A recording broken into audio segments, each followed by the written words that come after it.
नमस्कार। जीडीपी ये शब्द हम सब हर रोज सुनते हैं, है ना? अखबारों में, न्यूज़ में, हर जगह। पर असलियत में ये है क्या? और ये इतना जरूरी क्यों है? चलिए आज इसी गुत्थी को सुलझाते हैं एकदम आसान भाषा में। तो सवाल ये उठता है कि हम किसी भी देश की आर्थिक सेहत का पता कैसे लगाते हैं।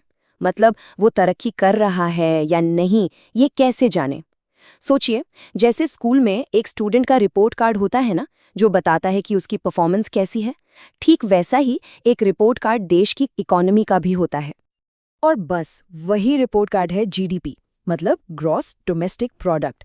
अगर बिल्कुल आसान शब्दों में समझें तो एक तय समय में, आमतौर पे एक साल में, देश की सीमाओं के अंदर जितनी भी चीजें बनी और जितनी भी सेवाएं दी गईं, उनकी कुल मार्केट वैल्यू ही जीडीपी है।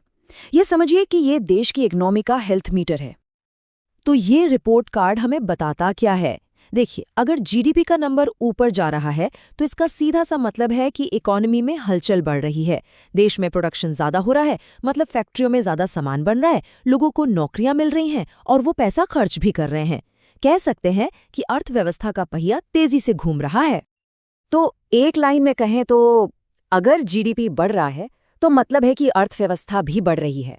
ये एक मजबूत होती इकोनॉमी का सबसे बड़ा और सीधा संकेत है।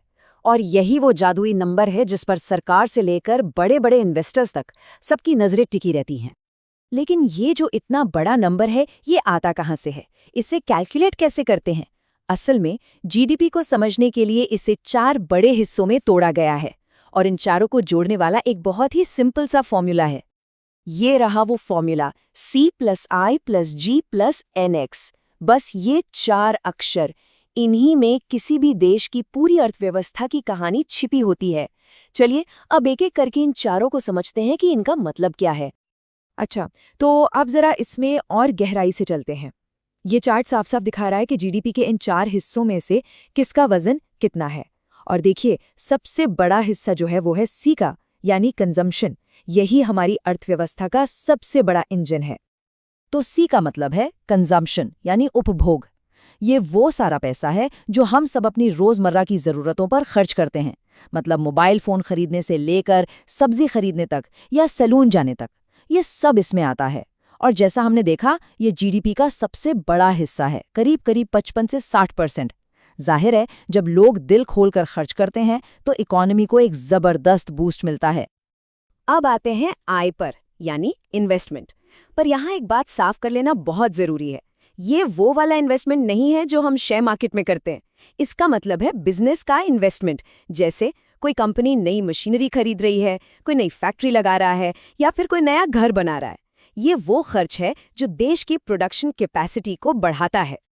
इसके बाद नंबर आता है जी का, जो है गवर्नमेंट स्पेंडिंग, यानी सरकारी खर्च।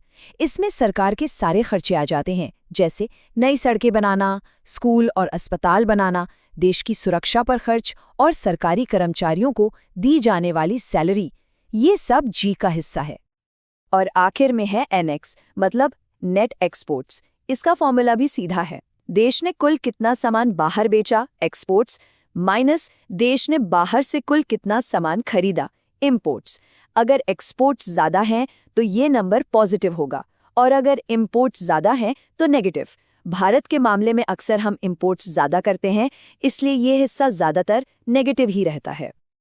ठीक है, तो अब एक बहुत ही जरूरी कॉन्सेप्ट को समझते हैं। क्या जीडीपी के सारे आंकड़े एक ही कहानी बताते हैं? नहीं। असल में जीडीपी 2 तरह का होता है, नॉमिनल और रियल। और इन दोनों के बीच का फर्क समझना बहुत बहुत जरूरी है। तो देखिए, नॉमिनल जीडीपी को मौजूदा मार्केट प्राइस पर कैलकुलेट किया जाता है। मतलब इसमें महंगाई का असर भी शामिल होता है।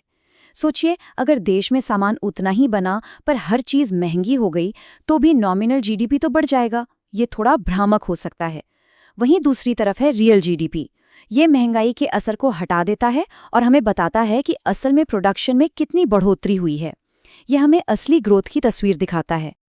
तो मतलब साफ है, जब भी कोई देश की तरक्की की असलियत जानना चाहता है, चाहे वो सरकार हो या इकोनॉमिस्ट, वो हमेशा रियल जीडीपी को ही देखते हैं, क्योंकि यही वो आंकड़ा है जो अर्थव्यवस्था की सच्ची और साफ तस्वीर पेश करता है।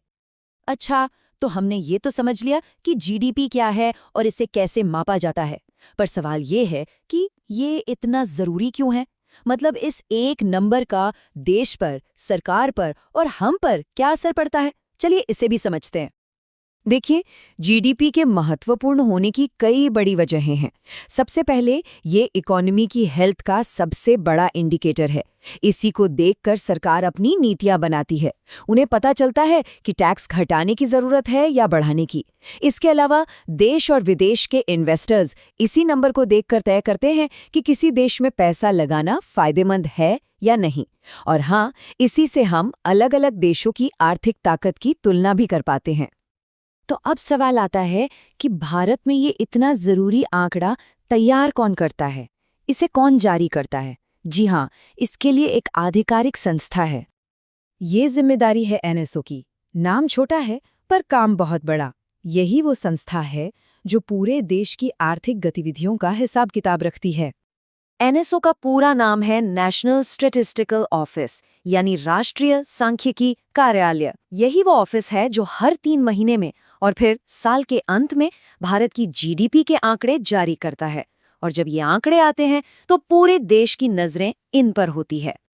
अच्छा, यहाँ एक और मिलती जुलती टर्म है जीएनपी। कई बार लोग इसमें कंफ्यूज हो जाते हैं, तो फर्क समझ लेते हैं।